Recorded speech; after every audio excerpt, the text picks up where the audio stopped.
Hello, it's me, long time no see, and this is episode 136 of the Jincast series. क्या हाल है आप लोगों के? ठीक ठाक है, खैरियत से हैं? आपकी पिछली वीडियो आपने देखी होगी, उसमें मैंने कुछ पूछा था। बहरहाल, गेटिंग डाउन टू बिजनेस, पहली स्टोरी हमारी आ रही है रज़ा शाह साहब की। ये कहते हैं 4 से 5 साल पहले ये कतर गए थे काम के सिलसिले में, और एक अपार्टमेंट में रह रहे थे। बहरहाल, कहते हैं ये हैं कि जैसे ही ये दोहा उतरे और इस अपार्टमेंट में गए, और पहली दफ़ा इनकी एंट्री इस अपार्टमेंट में हुई थी, इससे पहले आना नहीं हुआ, तो कुछ वैसी ऑफ फीलिंग आ रही थी। इन्होंने बहरहाल सोचा कुछ नहीं, पहले ही रात थी, और जैसे तैसे करके रात गुजार ली। अब ये कहते हैं एक आध दिन इन्होंने ये फीलिंग ऑफ स्ट्रेंजनेस जो थी, एक अजीब वहाँ पे एक माहौल जो था, उसको इग्नोर किया। और उसके बाद एक चंद दिन के बाद रात को 3 बजे बकौल इनकी आंख खुली तो इनकी सांस अजीब फूली हुई थी और बिल्कुल ही ये पसीना पसीना हुए हुए थे, जबकि शदीद एसी में ये सो रहे थे। इस चीज़ को इन्होंने सीरियस नहीं लिया और अपने काम में लगे रहे। ऑब्वियसली किसी काम से आए थे। अब कहते हैं एक आध महीना गुजरा, इस तरह की छोटी मोटी चीज़ें होती नहीं। एक दिन ये कुछ ज़्यादा डिस्टर्ब फील कर रहे थे, तो ये फजर के बाद नमाज पढ़ी और अस्कार वगैरह तिलावत वगैरह करना शुरू कर दी। और क्योंकि कोई ख़ास उस दिन इनके पास काम नहीं था, तो ये उसके बाद ये सो गए। अब ये कहते हैं जब मैं सोया तो जैसे ही लेटा हूँ, थोड़ी देर के बाद कुछ वेट या कुछ वज़न इनके अपने ऊपर फील होना इनके शुरू हुआ। और जब हिलने की कोशिश की तो ये फील करेंगे मैं हिल नहीं सक रहा, तो इन्होंने आंखें खोल के जब देखा तो कहते हैं एक आदमी नुमा चीज़ जिसका कोई सर नहीं था वो इनके ऊपर झुका हुआ था। इन्होंने फिर वही अस्कार दिल वगैरह में पढ़ना शुरू किया और वो गायब हो गया। और बस ये कहते हैं ये एक ऐसा इंसिडेंट है जो कि आज तक किसी को यकीन नहीं आता इनका जब ये बताते हैं। तो thank you very much mister Raza for sharing the story. Next story HK की है। एचके ये कहते हैं कि पीसीएचएस ब्लॉक 2 में ये रहते हैं और ये 2007 में इस घर में शिफ्ट हुए। उस घर में कुछ वाक़यात हुए जो उसमें से दो ये बताना चाहते हैं। एक ये है कि जब ये रात की बात है, ये बताते हैं कि ये कमरे में सोते थे। इनकी छोटी बहन बड़ी बहन भी वहीं होती थी और सब एक कमरे में सोया करते थे। और रात को तकरीबन ये जाग रहे थे। 3 बजे के करीब इनकी सिस्टर उठी वो गालिबन वॉशरूम जाने के लिए, तो ये लेटे हुए थे, लेकिन इनके अपने चेहरे के ऊपर इन्होंने अपना तकिया रखा हुआ था और सोने की कोशिश कर रहे थे। बहरहाल वो गुजर के वॉशरूम की तरफ गई होंगी या गई तो एकदम से इनका बेड जो है किसी ने पकड़ के बाकायदा झंझोड़ा हिलाया है। वो इतना शेक हुआ कि ये डर के मारे हड़बड़ा के उठे और ये सोचते हुए उठे कि शायद इनकी सिस्टर जो है वो अंधेरे में आके इनके बेड से टकरा के गिर गई हैं। उठ के जब बैठे तो वहाँ कोई नहीं था। अब इस शौक में ये थे कि इनकी सिस्टर वॉशरूम से बाहर निकली और इनकी शक्ल देख के वो भी परेशान, तो तुम्हें क्या हुआ। इनसे आके जब उन्होंने पूछा कि भाई क्या हुआ, तो उसने बताया कि ऐसा हुआ कि बेड हिला है, कहीं आप टकराई थी या ऐसा। तो उन्होंने कहा कि नहीं, ऐसा कुछ भी नहीं हुआ, तुम्हारे सामने भी मैं बेड से बाहर निकली हूँ, हो सकता है कि तुम्हें वहम हुआ हो कि बेड हिला है। तो उसने कहा बाकायदा 5 सेकंड तक बेड हिला है। और अगेन वही बात कि जलजला वगैरह सब पूछा उन्होंने, लेकिन ऐसा कुछ नहीं था। लेकिन बाकायदा इनको सोते में से कोई हिलाता था। अब आगे इनके पेरेंट्स की अगर बात करें तो एक छोटा सा वाक़या इनका भी फादर का है कि फजर के लिए सुबह 4:30 बजे ये उठे थे इनके फादर, और कमरे से बाहर निकले। लाउंज में एक वज़ू करने, एक वॉशरूम था जहाँ वज़ू करते थे, वहाँ वज़ू करने गए। तो जैसे ही वज़ू करके बाहर निकले होंगे, हार्डली अ फ्यू मिनट्स, तो कहते हैं कि जी आवाज़ आई ड्राइंग रूम की तरफ से कि जैसे उनकी वाइफ यानी लिखने वाली की वालदा जो है किसी से फ़ोन पर बातें कर रही हैं। और बड़ी ऐसी बातें जैसे कोई फॉर्मेलिटी में जिस तरह कोई बात करते हैं ना ऑफिस वगैरह वालों से। अब ये तजस्सुस में कि अभी तक तो सब सो रहे थे, ये वहाँ गए तो वहाँ तो कोई नहीं था ड्राइंग रूम में। वापस जाके अब इन्होंने अपने बेडरूम में देखा तो इनकी वाइफ तो खराटे मार के सो रही थी, और ये फिर किसकी आवाज़ें थी इन्होंने बड़ी क्लैरिटी के साथ सुनी। उनको उठा के पूछा भी, लेकिन इसका कोई जवाब नहीं मिला। तो ये एचके की 2 स्टोरियाँ थी जो कि बकौल इनके कि इस तरीके से छोटे मोटे इवेंट्स वहाँ होते रहते थे। तो thank you very much for sharing that story. अगली स्टोरी आ रही है रमशा की। रमशा जो है बताती हैं ये सन 2000 की स्टोरी है, जो कि आई ब्लॉक नॉर्थ नामाबाद में पेश आई। ये बताते हैं जो घर है वो, ये अपनी उम्र बता रही है शायद कि 8-9 साल की थी। बहरहाल वो काफ़ी बड़ा घर था, डबल स्टोरी घर था। ऊपर मालिक मकान का पोर्शन था तो जो उनके कब्जे में था या बंद था, और नीचे ये लोग रहते थे। अजीब, मतलब एक अच्छा बड़ा खुला सेटअप था। और वहाँ पे जब ये सब शिफ्ट हुए तो सब कुछ ठीक ही था, लेकिन आहिस्ता आहिस्ता करके चीज़ें गायब होती हुई महसूस हुई कि कभी कहीं कुछ रखा तो नहीं मिला, इस तरह की इश्यूज होते थे।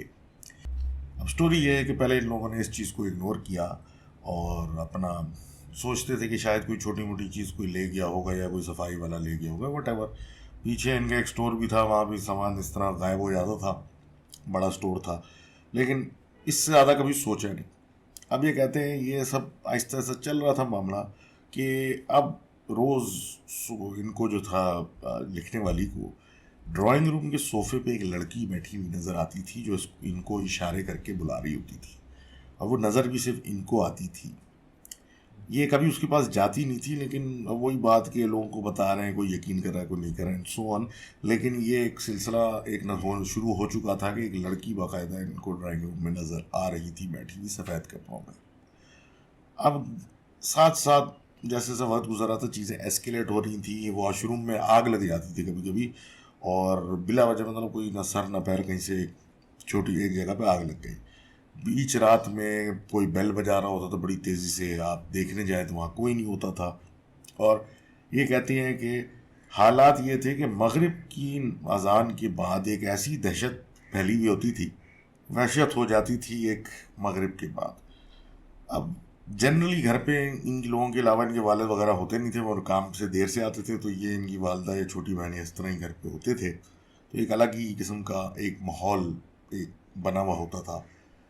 अक्सर ये भी होता था कि ये सो के जब उठती थी तो इनके जिस्म पे दाने दाने से हुए हुए होते थे, जो कि फिर जल्दी से जाके दिखाया जाता था कि भाई ये क्या हुआ। तो नेचुरली खुद ही ठीक हो जाते थे विदाउट एनी मेडिकेशन या इस तरह की कोई चीज़, जो कि एक मिस्ट्री थी कि ये हो कैसे रहा था। लेकिन बहरहाल एक दिन ये सारे घर वाले किसी दावत में बाहर गए हुए थे, और घर में जो काम करने के लिए लड़की इन्होंने रखी हुई थी वो अकेली थी घर में। तो वो देखती है कि घर के पीछे की साइड पे ग्रिल थी, मतलब बंद किया हुआ था, ग्रिल सी लगी हुई थी ताकि कोई अंदर ना आ सके। वहाँ एक आदमी जो है चिपका हुआ है, और वो उसको हाथ से इशारे कर रहा है और उसको आवाज़ें दे दे के बोल रहा है कि मतलब खोलो दरवाज़ा या खिड़की खोलो ताकि वो अंदर आए। ये देखने के बाद वो डर इतना गई कि उसने अपने किसी को या नहीं कि किसी चाचा वगैरह को फ़ोन किया, और वो आके उसको लेके गया। फिर वापस इनके घर वो नहीं आई। इस तरह के एक माउंटिंग सिलसिले चल रहे थे, लेकिन अब वही बात कि कोई यकीन कर रहा था कोई नहीं कर रहा था, और एक अजीब कन्फ्यूजन थी कि एक दिन इनकी जो वालदा हैं उनको किचन में एक जगह एक दूल्हा दुल्हन की तस्वीर मिली, और जिसको शायद ये पहचानती भी नहीं थी, लेकिन उस पर खून से बाकायदा निशान बना के उनकी चेहरों पे क्रॉस बना, कांटे मतलब बनाए हुए थे या कुछ बना हुआ था।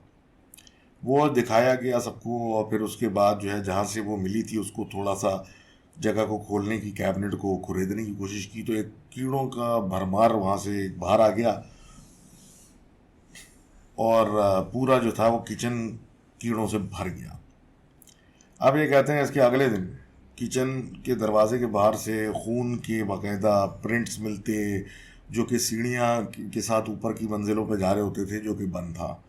और रास्ता क्योंकि बंद था तो वो ट्रैक्स वहीं तक होता था, फिर दरवाज़ा बंद तो ये ऊपर नहीं जा सकते थे, और ऊपर फिर दीवारों पे बाकायदा खून लगे हुए हाथों के निशान होते थे, जिसको देख के फिर यही फैसला हुआ कि बस बहुत हो गया और अब यहाँ से चलना चाहिए।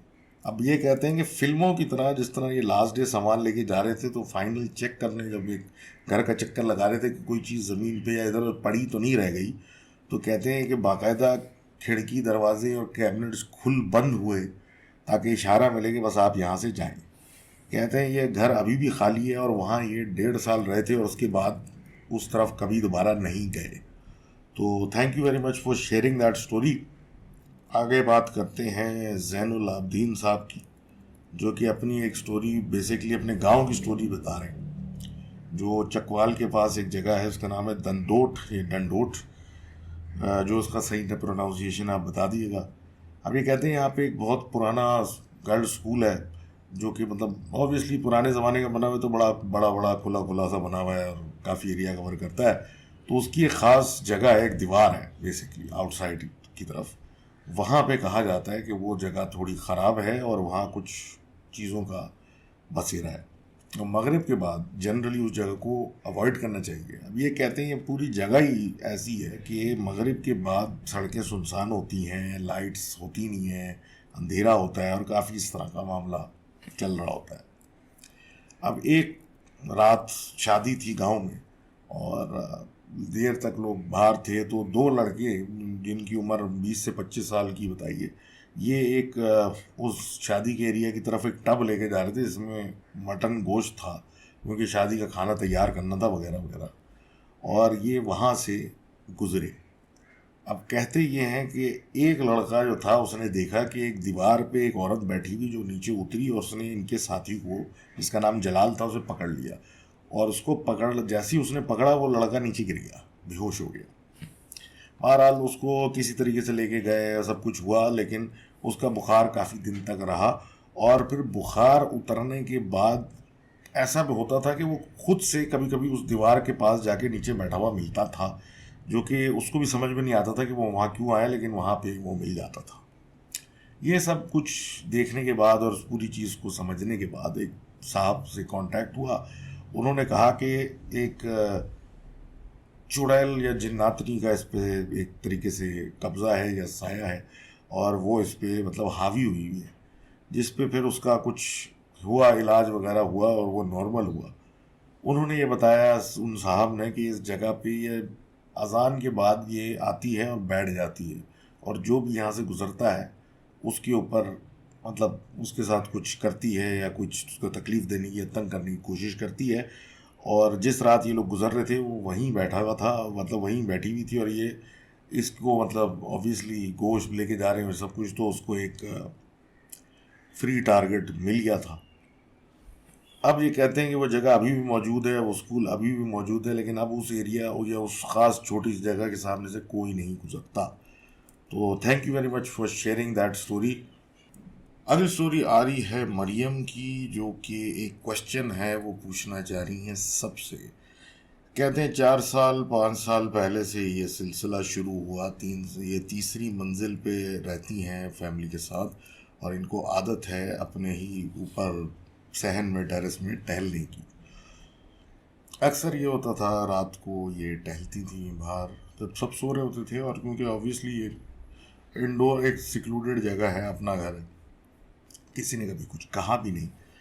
लेकिन बहरहाल एक रात जहाँ से ये सब शुरू हुआ, ये कहती हैं कोई 3 बजे तक ये बाहर सहन में टहल रही थी, क्योंकि कोई नई बात नहीं थी, सब नॉर्मल था। ये टहल वहल के थक के अपने कमरे में सोने गई, जहाँ पे ये ज़मीन पे फर्श का बिस्तर करके सोती थी। और ये वहाँ पे जब जाके मतलब लेटी हैं, तो बाकायदा आंख लगने से थोड़ी सी देर मतलब पहले किसी ने दोनों बाजू पकड़ के इनको बाकायदा झटका दिया है, धक्का दिया है। लेट मतलब ज़मीन पे ये लेटी हुई हैं, तो जब ये उठी कि किसने इनको पुश किया, तो एक बालिश का फ़र्क आ चुका था उस लोकेशन में जहाँ पे ये लेटी थी वर्सेस जहाँ से उठी। तो बाकायदा मूवमेंट हुई थी। और ये उस पूरे इफ़ेक्ट से इतना डर चुकी थी कि बकौल इनके कि दिल की धड़कनें तक तेज़ हुई थी कि ये भाग के अपनी वालदा के पास चली गई और वहाँ जाके उनके साथ मतलब लेट के सोई। उनकी वालदा में ने देखा शदीद डरी हुई है ये। अब ये दिन था, और उसके बाद जो है समझ लें कि ये एक आहिस्ता आहिस्ता हालात ऐसे होना शुरू हो गए।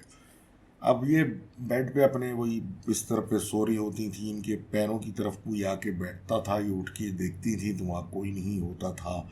इनके पास एक मतलब बिल्ली थी, जो कि जब इन्हीं के आसपास ही होती थी, जब ये लेटी हुई होती थी, तो बाकायदा वो किसी को मूवमेंट उसका ट्रैक करती थी, देखती थी वो कहाँ आ रही है, कोई आ रहा है कोई जा रहा है, इस तरह सिलसिला। वो भी जब इस तरह की कोई चीज़ होती थी कि महसूस होता था ना कि कोई पैरों में आके बैठा है, तो बाकायदा वो फॉलो भी करती थी कि कोई आया है कोई गया है। ये एक नॉर्मल एक आइस चीज़ें मतलब होना शुरू होती थी। और उसके बाद ये मतलब ऐसा भी होता था कि कभी बाहर सहन में अपने लेटती थी तो वहाँ भी कोई ऐसा फील होता था, आता था, उठ के देखती थी, वहाँ कोई नहीं होता था। अब एलिवेशन मतलब चीज़ों के अंदर बढ़ना शुरू हुई कि जब अब ये लेटी में तो बाकायदा किसी ने हाथ इनकी पीठ पे फेरा या किसी ने बालों में हाथ फेरा, इस तरह की मतलब अब फीलिंग आने लगी थी। और मतलब फ़ौरन बंदा उचक के देखता है कि कौन क्या, लेकिन कोई भी नहीं होता था। ये एस्केलेट होता गया, लोगों को बोलते गए, लेकिन कोई यकीन नहीं करता था। और एक बिल्ली भी आया करती थी और मतलब वो पूरा काले रंग की वो एक बिल्ला आया करता था जिसको ये दूध वगैरह पिलाती थी, लेकिन वो भी अब अजीब सा बिहेव करता था आते आते। और देखता रहता था कुछ, मतलब अब अलग ही किस्म का उसका बिहेवियर होता था। ये चीज़ बढ़ती गई कि सोने और लेटने में किसी का आना, महसूस होना, हाथ फेरना, और ये तो था ही। अब क्या होता था, जैसी आंख लगती थी तो जैसे होता है कि कभी कभी आंख इंसान की खुलती है, उसको लग रहा होता है वो गिरा है तो एक झटका सा लगता है और वो उठ के बैठ जाता है। तो अब ये एक नया सिलसिला शुरू हो गया था कि जैसे कि कोई, जैसी आंख लगी तो ऐसा लगता था कि कहीं सीढ़ियों से गिर गई है, कुछ ऐसा झटका लगता था, ये उठ के बैठ जाती थी। सोना जो था इनका आहिस्ता आहिस्ता बड़ा मुश्किल होता जा रहा था। सोते ही झटका लग जाता था और जैसे लेटे तो कोई महसूस होता था, कोई तंग करता था, कोई हाथ फेरता था, इस तरह का सिलसिला। और एक जहनी अजियत वाला काम शुरू हो चुका था। बंदा सो नहीं पा रहा तो ये इस तरह की हरकतें और ये मतलब समझ से बाहर होता है गया। अब सिमिलरली ये बता रही थी कि एक दिन ये सो रही थी और इनको लगा कि जैसे कि मतलब कोई आया है, तो इनकी जो बिल्ला था वो ऐसे बिहेव कर रहा, बिल्ली ऐसे बिहेव कर रही थी कि कोई इनके पास भागता हुआ आया और उसके साथ आगे पीछे मूवमेंट किए। और जब ये सहन में जो टहलती थी तो इनके साथ भी अब फिर महसूस होता था जैसे कि कोई इनके साथ साथ चल रहा है। इस दौरान ये कहती हैं कि इनको अब कुछ ख्वाब ऐसे आने लग गए कि जैसे कि बिल्कुल रियल ड्रीम्स होते हैं, लूसिड ड्रीम्स होते हैं, वैसे ख्वाब आने लग गए जो थोड़ा रियलिटी, बहुत ज़्यादा रियलिटी और आजकल करीबी लोगों के हिसाब से चीज़ें होती थी जो बड़ी स्ट्रेंज होती थी। बाज़ औक़ात ऐसा होता था कि मतलब ये ऐसी कोई चीज़ देखती थी जैसे कि रियलिटी में इनके साथ होने वाली है, जैसे कोई अगले दिन कॉलेज के अंदर इनके साथ क्या होने वाला है, लेकिन बहरहाल उसको इतना सर पे नहीं सवार किया। और अब बाज़ाब्ता ये होना शुरू हो चुका था कि सोती थी तो सोते में इनका ऐसा और आवाज़ बदल जाती थी जैसे इनका कोई गला दबा रहा होता था, और इनके घर वाले बाकायदा भाग के आते थे। और चंद लम्हे के लिए यह हालत होती थी, इनकी सांस बंद होने लगी थी और दर्द वगैरह मतलब इस तरह का होता था जैसे कि सफिकेशन हो रही है। कोई वजह इसकी नहीं निकलती थी, सबको बता बता के ये थक गई थी कि ये इस तरह की चीज़ नेचुरल नहीं है, लेकिन वो कहते थे ये वहम है तुम्हारा। और इवन दो कुछ और ऑप्शन इसके ऊपर निकलता नहीं था, लेकिन होता यही था कि एंड में यही बोल के छोड़ दिया जाता था कि ये वहम है। हाल ये था, तस्वीर पढ़ते हुए या कहीं पे बैठे हुए तो सहन हो या कहीं भी हो, इनके जो था किसी चीज़ पे लगी हुई तो ऐसा जो पेरिफेरल व्यू जिसे कहते हैं ना, आंख के कोने से लगता था कि कोई वहाँ खड़ा हुआ है, लेकिन वहाँ कोई होता नहीं था। और जब मुड़ के देखती थी नहीं होता था, लेकिन ये मुस्तकिल एक चीज़ थी कि आप देखें तो कोई ना कोई आपको कॉर्नर से नज़र आता था। इनको ऐसा लगना शुरू हो चुका था कि अब ये वक्त के साथ पागल हो जाएंगी, सो नहीं पाती, झटके लगते हैं, सो जाती हैं तो सांस बंद होने लगती है, इधर उधर मैं चले तो लगता है कुछ साथ साथ है। और बाकायदा अब ये फीलिंग के मतलब कोई नज़र भी आने लगा है बिल्कुल साइडों पे। तो अब बस हद से ज़्यादा हालात हो चुके थे और इनकी बात पे किसी को यकीन नहीं था। ये कहती हैं एक दिन यही सिलसिला हुआ कि ये लेटी, एक झटका सा इनको नींद आने से पहले आता था वो आया और ये बस चिल्लाना शुरू हो गई कि बस मुझे सोने दो, मुझे जान छोड़ दो, और इस तरह की बातें। ये कहती हैं कि इसके बाद एकदम से एक जो नेक्स्ट चीज़ें होती थी सोते में, मतलब वो झटके वाला ख्वाब या सांस, वो नहीं हुई। और उसके बाद जो है वो थोड़ा अरसे तक एक सुकून रहा और कम से कम नींद पूरी होना शुरू हुई। तो इनके मतलब एक एज जो था इनके ऊपर वो कम होने लगा। अब ये कहती हैं कि इन्होंने तो नहीं देखा, लेकिन इनके भाई ने एक ख्वाब देखा कि इसमें एक साहब कोई हैं जो कि एक तख्त पे बैठे हुए हैं और इनके सामने लोग बैठे हुए हैं, इनके ही घर वाले। और इनके ये आई और उस बंदे के साथ तख्त पे बैठी उसके पीछे। इनके भाई ने ख्वाब में गुस्सा किया कि ये किस आदमी कौन है, ये क्या है और तुम क्यों उसके पास बैठी हो। तो उसने कोई अपना हाथ खोल के दिखाया तो उसमें कोई आंख नुमा चीज़ बनी हुई थी जिसमें इन खातून का अक्स था। और इस तरह की एक ख्वाब देखने के बाद उठ गए वो और जाके अपनी अम्मा से डिस्कस किया, जिस पे उन्होंने मना किया इसको नहीं बताना, लेकिन इन्होंने बता दिया। कुछ उस ख्वाब की कुछ स्टेटमेंट ऐसा था जैसे कि ये लड़की उस आदमी के कब्जे में है, समथिंग लाइक दैट।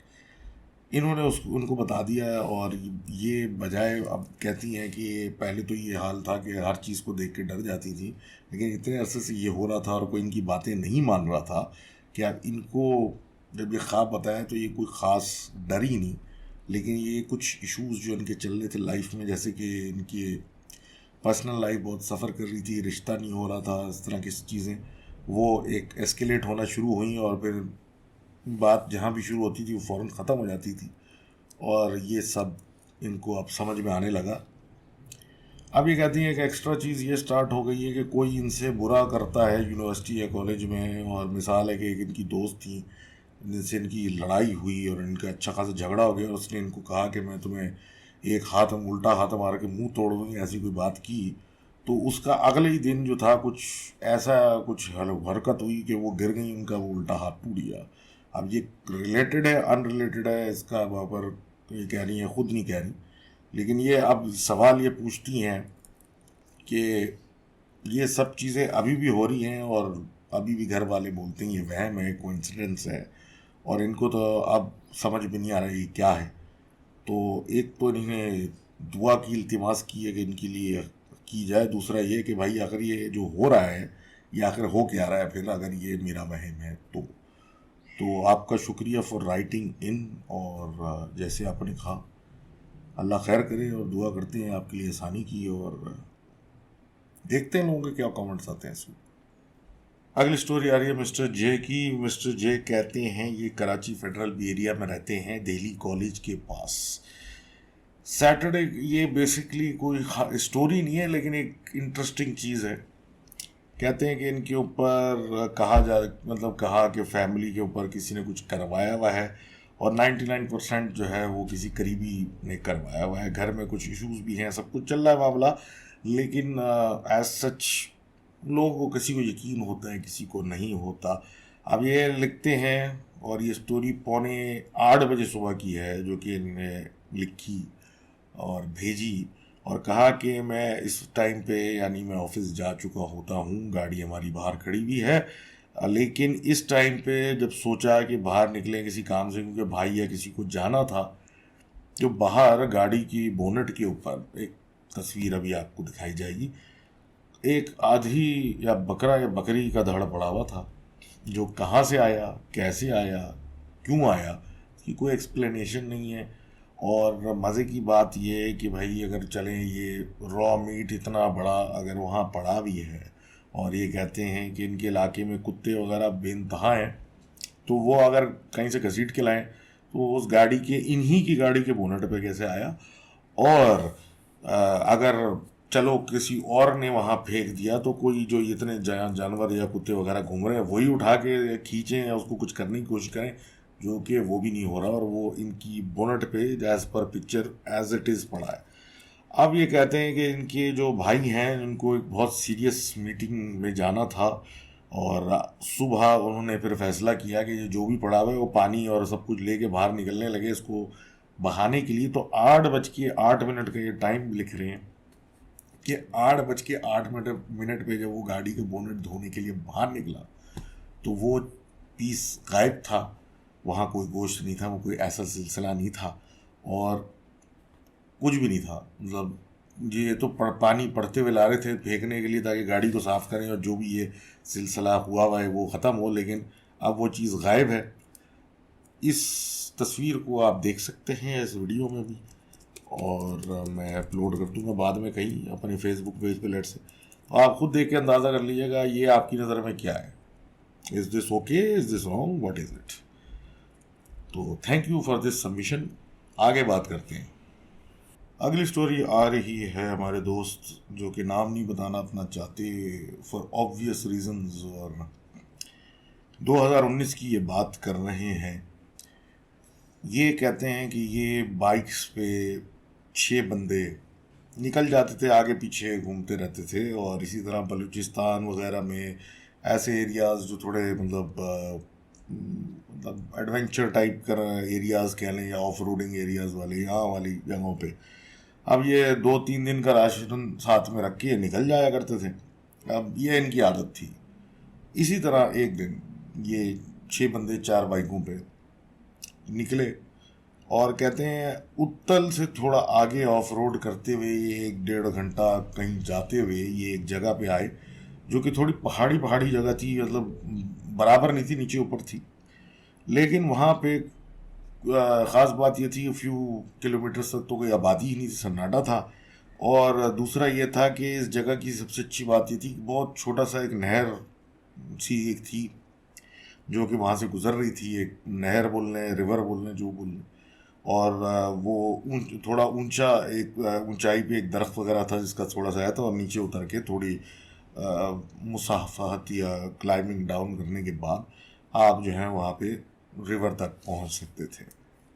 इन्होंने बाइकें ऊपर लगाई क्योंकि वो नीचे तो दरिया तक या उस नहर तक वो लेके नहीं जा सकते थे, और ये सारे नीचे चले गए। और अच्छा पानी था, ठंडा पानी था, उसमें खूब पार्टी वार्टी इन्होंने की। 3 बजे ये लोग पहुँचे थे, मतलब खाना वाना खाया, इधर उधर एक्सप्लोर किया, पानी में नहाए, सब कुछ किया, और मगरिब के टाइम पे सारे लोग ऊपर जाके अपने कैंप्स की तरफ चले गए।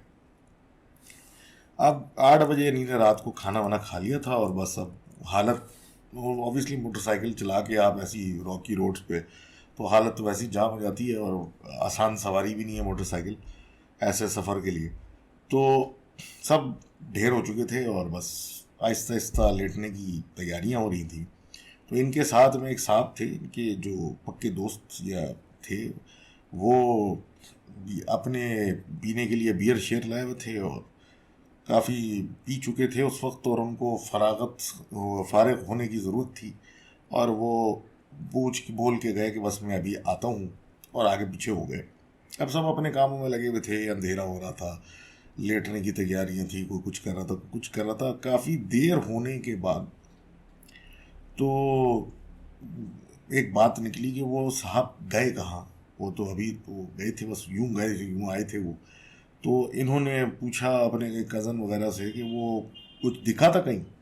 तो उन्होंने कहा मुझे वो उस नहर या दरिया की तरफ उतरता हुआ दिखा था। अब ये सोच के कि भाई इन साहब के साथ अक्सर इनका यही रहता था कि थोड़ा वीराने में सन्नाटे में जाके बैठना पसंद करते हैं, और ये भी जब भी इनके साथ जाया करते थे, अपने इनके पुराने और पक्के दोस्त थे, तो इनके साथ निकल जाते थे कहीं वीराने में।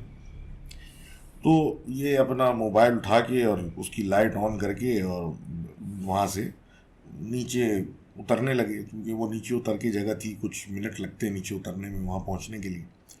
मसला दूसरा ये भी था कि ज़रा सांप बिच्छू का डर होता तो अंधेरे में ज़मीन पे मारना ज़रूरी है, जबकि बकौल इनके कि चांद की अच्छी खासी रोशनी थी। अब ये नीचे उतरे, और उतरने के बाद इन्होंने जाके देखा कि उस दरिया या उस नहर के बराबर में ही इनके दोस्त बैठे हुए ज़मीन पे और पानी की तरफ देख रहे हैं। ये वहाँ पहुँचे, और उन्हीं ने जाते ही कि उनसे मतलब अपना मतलब पूछा कि मतलब आखिर मुझे साथ क्यों नहीं लेके गए, और तुम तो अकेले गए यूं आया, और तुम यहाँ आके बैठ गए, और अपनी गुस्सा का इजहार किया नहीं। अब ये कहते हैं कि उसने बंदे ने जवाब में ये बोला कि तू मुझे जानता ही कहाँ है। जब दोस्त को जब उसने कहा कि तुम मुझे जानते नहीं, तो उसने उसको ताना मारते हुए कहा कि तुमने ज़्यादा कुछ बियर शियर पी ली है, कुछ अजीबी बहकी बातें कर रहे हो। और फिर अपने दोस्त से इन्होंने, लिखने वाले ने कहा कि चलो सिगरेट तो पिलाओ। इन्होंने जवाब दिया, इनके दोस्त ने इनको, कि मैं सिगरेट नहीं पीता, जबकि वो बंदा हर वक्त साथ में डब्बा लेके घूम रहा होता है। इन्होंने उसको कहा चल भाई तू मजाक कर ले, ऐसे बातें कर ले, और जिस तरह दोस्तों में होती है बातें, इस तरह का उन्हें थोड़ा सा इनको बोला, लेकिन उसने कोई ख़ास जवाब नहीं दिया इनकी बात पे, और ये बस बराबर में बैठ के बस पान बहते हुए अंधेरे में पानी को देखते रहे। चंद मिनटों के बाद इन साहब ने, जो इनके दोस्त बैठे हुए थे पहले से, कहा इनको कि भाई तूने कभी सोचा है कि अगर कोई डूब के मरे तो वो कैसी मौत होगी? जिस पे इन्होंने तंजिया जवाब दिया कि तूने ही मुझे स्विमिंग सिखाई थी, कि ऐसा कभी ना हो कि तुम डूब के मर जाओ, तो मुझे क्या पता। तो अब इन्होंने जवाब दिया कि अगर कोई ज़बरदस्ती किसी को डुबा के मार दे, जिस पे इन्होंने फिर बोला अपने दोस्त को कि शायद तुम ज़्यादा नशे में आ चुके हो और अजीब बातें करने लग गए हो। ये फिर खामोशी एक छा गई। इन्होंने अपना फ़ोन देखा, फ़ोन की बैटरी खत ऑलमोस्ट एंड पे थी, और फिर इनको एहसास हुआ कि भाई वापस ऊपर चढ़ना है तो लाइट चाहिए होती है, ज़मीन पे पैर देखना कि कहाँ चढ़ना है। तो इन्होंने अपने दोस्त को बोला कि भाई चल भाई, बस बहुत हो गई है, वापस ऊपर चलो। और लंबी ड्राइव करके हम आए, थकन भी हो रही है और नींद भी शदीद आ रही है। जिस पे दोस्त ने इनको कहा थोड़ा रुक जा, मुझे तुझे कुछ दिखाना है। ये सुन के इन्होंने सोचा कि भाई ये थोड़ा सा टुन हो गया है और ये अजीब बातें कर रहा है, ये खुद ही मेरे पीछे आ जाएगा। और ये छोड़ यार, सोते हैं बोल के ये ऊपर वापस चढ़ने लगे। और इन्होंने पूछा चढ़ते हुए कि भाई क्या ऐसा दिखाना है? तो उसने बोला तेरी मौत। ये इस मजाक को कुछ ज़्यादा ही हो गया था। इन्होंने बोला बस हो गया बहुत, और इशारा किया कि चल भाई चल, वापस चल और बस ऊपर जाने की तैयारी करो। और ये खुद चलना शुरू हो गया ऊपर के, पीछे पीछे अब खुद ही आएगा, पता नहीं किस किस्म की मजाक कर रहा है। और वो आवाज़ें लगाता रहा कि रुक जा रुक जा, और ये फिर भी चलते चले गए, ये बोलते हुए कि भाई नींद बहुत आ रही है, बस आ जा, बहुत हो गया। ये कर करा के अपने ऊपर पहुँचे, एक टेंट पे पहुँचे। टेंट का जब इन्हीं ने द्रव वो खोला, फ्लैप जिप बंद खोली, तो अंदर देखा कि इनके जो कज़न या दोस्त जो थे, जो अभी नीचे बैठे हुए थे, वो पहले से अंदर सो रहे थे। ऑब्वियसली वो नशे कर रहे थे, तो बस थोड़ी देर के बाद वो उन पे हावी हो चुका था और वो टेंट में जिप बंद करके सो चुके थे। और ये शौक में चले गए कि अगर ये बंदा यहाँ सो रहा है तो मैं इतनी देर नीचे किसके साथ बैठा हुआ था। इन्होंने किसी को कुछ नहीं कहा कि भाई अब मैं बोलूँगा तो एक अजीब हलचल मच जाएगी। और ये टेंट बंद करके और अपने ऊपर सारी दुआएं दम करके ये सो गए। इवेंचुअली सुबह हुई, इनकी देर से हुई, सब लोग उठ चुके थे, चाय चाय पी रहे थे, सब कुछ कर रहे थे। ये उठे, बाहर निकले, बैठे थोड़ी बहुत, मतलब बैठ के गपशप लगी। बकौल इनके, इनका दिल मजबूत था इसलिए, क्योंकि इस तरह के ट्रिप्स मारते रहते, आड़ी तिरछी चीज़ें हो जाती हैं वहाँ जो समझ में से बाहर होती हैं जब आप वीराने में जाते हैं। लेकिन ये आराम से बैठे हुए थे। तो वही दोस्त इनके इनको साइड पे लेके गए और इनको बोला कि एक अजीब चीज़ मैंने कल रात सोते में देखी, एक ख्वाब देखा जो कि मुझे अभी तक समझ से बाहर है। इन्होंने पूछा ऐसा क्या देख लिया? तो वो कहते हैं कि मैंने देखा कि मैं तुम्हें उस दरिया के पास मार रहा हूँ, बाकायदा पत्थर से मार मार के तुम्हें मैंने कत्ल कर दिया, तुम्हारी जान ले ली। अब ये सुनने के बाद इनके ऊपर एक अजीब कैफियत तारी हुई, क्योंकि रात जो ये भुगत चुके थे और उस आदमी के साथ जो भी वो शख्स था जो इनको रोक रहा था दरिया के पास, वो कौन था इनको नहीं पता। इन्होंने फिर उस बंदे को, अपने जो दोस्त थे उसको फिर पूरी स्टोरी सुनाई, और फिर सब लोगों ने फैसला किया कि बस यहाँ पर एक्सटेंड नहीं करते अपना स्टे और बस यहाँ से निकल जाते हैं। ये लोग वापस चले गए, और वापस जाने के बाद भी थोड़ा बेचैनी थी, तो एक आलिम उनके पास जो कि मशहूर थे उनके पास चले गए। उन्होंने जब पूरी स्टोरी सुनी और सारा कुछ मतलब सुना, तो उन्हें सिर्फ इतना कहा कि वो कोई जो भी चीज़ थी वो आपको नुकसान पहुंचाना चाहती थी और एक ख़ास मौके का इंतज़ार कर रही थी, जो कि अगर आ जाता तो फिर आपके साथ कोई नुकसान हो जाता। और फिर आप जाने लगे और वो आपको आवाज़ें दे के रोकने की कोशिश करती रही, तो आप पलटे नहीं। तो ये भी आपके फ़ायदे में रहा, क्योंकि आप शायद पलट जाते हो उसकी तरफ तो बड़ी मुश्किल हो जाती है आपको बचाना। अब ये कहते हैं इन सब चीज़ों के बाद इन कई सालों तक ये काम छोड़ दिया, और इनके साथ में जो ये जाया करते थे तो इनको भी अच्छी तरह समझा दिया कि नापाकी की हालत में मैं तुम्हें अब कहीं नहीं लेके जा रहा, और ना इस हालत में मैं तुम्हारे साथ कहीं जाना चाहता हूँ। तो thank you very much for sharing that story. और विद दैट सेड, एक ये सिलसिला के पलट के देखने पे बंदा बचता नहीं, इसके ऊपर कौन इंसाइट दे सकता है? प्लीज़ आप ज़रा रीच आउट करें कि आखिर ये फ़लसफ़ा क्या है कि पलट के देखने आप उसके साथ बैठे हुए थे एक चीज़ के साथ, वो आपको नुकसान पहुंचा सकती थी, लेकिन आप जा रहे हैं और फिर पलट के देखते हो तो ज़्यादा नुकसान होता। ये कॉन्सेप्ट मुझे नहीं पता, तो प्लीज़ जिसको आइडिया हो बताएं। दूसरा ये कि दिस वाज एपिसोड 136। आपकी कहानियाँ थी इसके अंदर, जो रह गई वो अगले में आ जाएंगी। Please send in your submissions at evil spells at 000, और वो ईमेल आपको पता ही है सबको। तो थैंक यू वेरी मच। कुत्ते भौंकने की आवाज़ें आ रही हैं। विद दैट सेड, अल्लाह हाफिज़।